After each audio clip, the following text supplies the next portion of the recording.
За тэгээд яриагаа товчлие. Уг нь бол зөвхөн шимтгэлээс гадна үндэсний баялагын сангаар байгалийн баялагаас энийг мөнгөжүүлэх, орлогожуулах, бусад үндэсний баялагын сангийн тэр менежментийг ашиглах гэдэг бус зүйлсүүд бас байх ёстой байхаа гэж бодож байгаагаа хэлье. Хоёрдугаарт их хурлын дараагаас нэг асуулт байгаа нь манай төвшин нарын гишүүдийн өргөн барьсан хууль хайчваа.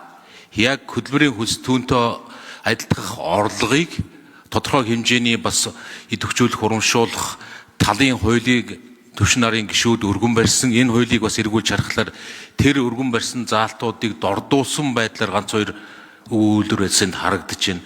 Миний санаж байгаагаар өнгөрсөн жил байнгын хороогоор хэсгийн шийдсэн санагдаж байна. Нэгдсэн чуулганаар оруулж засгийн газраас өргөн барих хуультай нэгтгэж хэлцэх боломжтой гэж хойшлуулсан санагдаж байна. Гэтэл одоо энэ хэлэлцүүлэг дээр байхгүй болчих юм.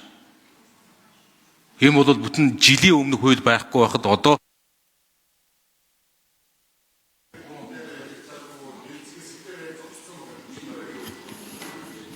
За Бакир сайд хариулъя. Ав Бакир сайд дараад би хариулъя. Төвшин нарын гишүүдийн хууль 41 гишүүн өргөн барьсан. За төвшин гишүүнтэй би энэ нэг яралтаа орохоос өмнө ярьлаа, бас хөдөө орон нутгаар яваад байх шиг байна. Тэгээд уул нь даргын дэрэгдэх зөвлөл дээр яригадаад одоо хэлц хэсгээр яг зогсчод байгаа шүү дээ. Тийм учраас хэлц хэсгээ цаад давуулаа цаашдаа уул нь хамтраад явах боломжос одоо энэ улсын хурал дээр нөө хэлц хэсгээр зогссон байхгүй юу? Энэ процессыг явуулахын тулд хурлын даргатай яриад даргын дэрэгдэх зөвлөл дээр одоо хэлцэх асуудлын жагсаалтад оруулаад явхад би одоо өөрөө хойноос нь төвшин гишүүнлээ ярьж байгаас үгүй хаа байна вэ гэж энийг ингээд яа 41 гишүүн байна. Тийм ээ ингээд энэ хуулийг бас цаашаа хамтдаад явах нэгэн тал одоо яг саяны дөрөвний одоо бидний ярьснаар бид нар хамтраад парламентаар шийдвэр гаргахын болцоо бол бүрэн байгаа шүү дээ.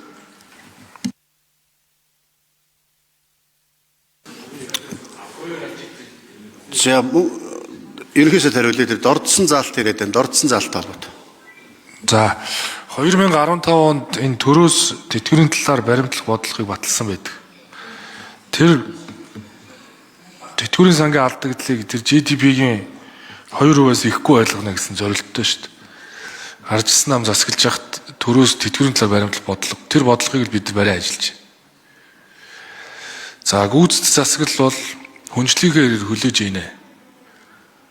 Энэ хязгаарлалмал нөөц байгаа.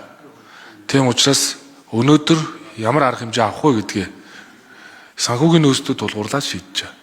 Гой сайхан юм ярих бол амархан. Тэгвэл энэ тэтгэврийн шинжил бол тогтолцооны өөрчлөлт. Энэ бол шудраг тогтолцооны реформ. Тэрнээс бүгдийн тэтгэврийг хэдэн хувь нэмэн, хэдэн хувь нэмэн гэсэн тогтолцооны өөрчлөлт огт биш. Юудаач энэ тэтгэвэр гарвал олон жил шимтгэл төснөөрөө ялгамжтай байдлаар тэтгэвэр нэмэгдэх нь бол дамжиггүй цаашаа алдагдал буурна. За төвшин нарын гишүүдийн санаачилсан хууль их хурал дээр байгаа. Тэр нь засгаас өргөн барих хуультай бас хамт хэлэлцээ гэдэг байдлаар хүлээгдэж байсан. Тэгээ байнгын хороодоос эх 7 хоногийн тов дараалалд оруулах саналаа даргын зөвлөлд оруулдаг. Тэгээ өнгөрсөн 7 хоногийн даргын зөвлөлийн хурал дээр энэ 7 хоногийн тов дараалалд оруулахаар байнгын хороодоос саналууд ирээгүй. Тэгээд энэ асуудал бол ороогүй байгаа.